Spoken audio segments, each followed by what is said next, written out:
इतना याद कैसे करेंगे? बड़ा अच्छा क्वेश्चन पूछा इन्होंने कि सर इतना याद कैसे करेंगे। भाई साहब देखिए, मैंने आपको पढ़ाया, इसके बाद में आपको 2 से 3 बार रिवीजन करना ही पड़ेगा, करना ही पड़ेगा। कोई ऑप्शन नहीं है आपके, कोई ऑप्शन है ही नहीं आपके सामने। बिना रिवीजन करे वोकैब याद नहीं रह पाएगी। ट्रिक लगाओगे, कहानी बनाओगे, नेमोनिक्स टेक्निक ना भाई 5 से 10% वर्ड्स पे अगर आप लगा रहे हो तो अच्छी है, लेकिन अगर आप ये सोचो कि 100% आप वोकैब को स्टोरी बना बना के कहानियों के सारे याद कर लो तो एक दिन धोखा खा जाओगे। अगर कहानियों से इंग्लिश याद होती ना तो यार फिर बात ही क्या थी।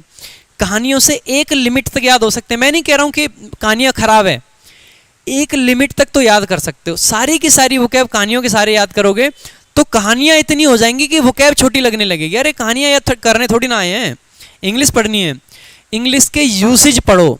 वोकैब याद करने का जो बेस्ट तरीका है वो ये है कि शब्द देखो, उसका एग्जाम्पल देखो, किस तरीके के कॉन्टेक्स्ट में उसको यूज किया जाता है। उस शब्द के बारे में अगर इतना पढ़ लिया तो भूलोगे कहाँ से।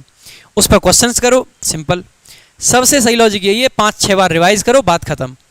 ठीक है, अगर कहानियों के पीछे भागोगे तो भाई गड़बड़ ज़्यादा हो जाएगी। कहानियों के पीछे प्लीज़ ना भागें, कोई भी बच्चा ना भागे।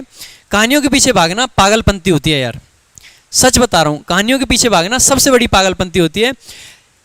पता है, ये शॉर्ट टाइम का जब ये मैं सुबह पैसेज पढ़ा रहा था, एक पैसेज पढ़ा रहा था, उसमें एक एटीट्यूड की बात की गई थी, instant coffee attitude. Instant coffee attitude का मतलब होता है एक ऐसी चीज़ जिससे इंस्टेंट रिजल्ट दिखे, लेकिन उसमें यही समझाया गया था कि इंस्टेंट कॉफ़ी एटीट्यूड गलत होता है। You should be following bread making attitude. जहाँ पे मेहनत लगती है ना, जहाँ पे पूरे संघर्ष के साथ में हम कुछ करते हैं, जो संघर्ष के साथ में किया जाता है उसकी बात ही अलग होती है, वो सफलता होती है। जो इंस्टेंट कॉफ़ी एटीट्यूड है, यानी कि सब चीज़ें इंस्टेंट हो जाएं, एक बार कहानी पढ़ी वो क्या फटाक से याद, एक नेमोनिक देखा फटाक से याद, ये लंबे टाइम तक नहीं चलते हैं। कुछ वर्ड याद कर लोगे, एक टाइम के बाद में यही नहीं समझ आएगा। अरे जब इनके मीनिंग इतने क्लोज हैं, इन पर लगाओ स्टोरी, और मैं दूंगा क्वेश्चन, एक स्टोरी से याद करने वाला आ जाए, कोई मेरे सामने बैठ जाए, मैं क्वेश्चन दूंगा, उनको करके दिखा दें, नहीं होंगे। भाई साहब, इंस्टेंट कॉफ़ी एटीट्यूड सबसे ज़्यादा खराब है। जो चीज़ें अगर आपको लग रहा है ना शॉर्ट टर्म में मिल पा रही हैं, मैं बहुत छोटा सा एग्जांपल देता हूँ, जितना भी फास्ट फूड है ना उसको बनाने में कोई टाइम नहीं लगता है, ठीक है, फटाक से बन जाएगा और बड़ा टेस्टी भी लगता है। अब मज़ा आ गया कतई, अरे सर मज़ा आ गया कतई। लेकिन जब बात करेंगे ना हम दाल की, जब हम बात करेंगे बढ़िया सी खिचड़ी, बीरबल की खिचड़ी का नाम सुना है, इन चीज़ों में जो अच्छी चीज़ें हैं समय लगता है। मेहनत से जब बड़ा कुछ पाना हो ना तो समय लगता है और समय देना पड़ेगा।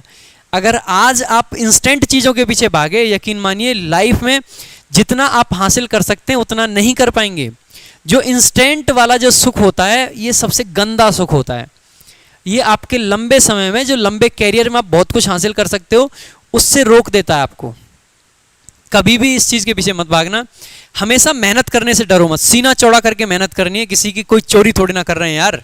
सीना चौड़ा करके मेहनत करनी है। आपके साथ में मेहनत में हम 24 घंटे लगे पड़े हैं, पूरी की पूरी टीम लगी पड़ी है। मेहनत करिए, थोड़ा समय लगेगा लेकिन नौकरी वो मिलेगी जो आप डिजर्व करते हैं, वो नहीं मिलेगी जो किसी ऐसी बस मिल गई। इतना इतना टैलेंट आप लोगों के अंदर भरा पड़ा है, लेकिन उसको सही जगह पर लगाइए तो सही। इंस्टेंट कॉफ़ी एटीट्यूड छोड़िए, इंस्टेंट कॉफ़ी एटीट्यूड छोड़िए। ब्रेड मेकिंग एटीट्यूड जो होता है, दैट इज़ द थिंग जिसको हमें फॉलो करना चाहिए, जिसको हमें समझना चाहिए। ब्रेड मेकिंग एटीट्यूड मतलब जैसे रोटी जब बनती है ना, तो रोटी के लिए बहुत सारा कुछ करना पड़ता है। आटा लगाओ, आटे को पूरा गूंथो ढंग से, रोटी बेलो, रोटी सेको, तब जाके कहीं तैयार होती है।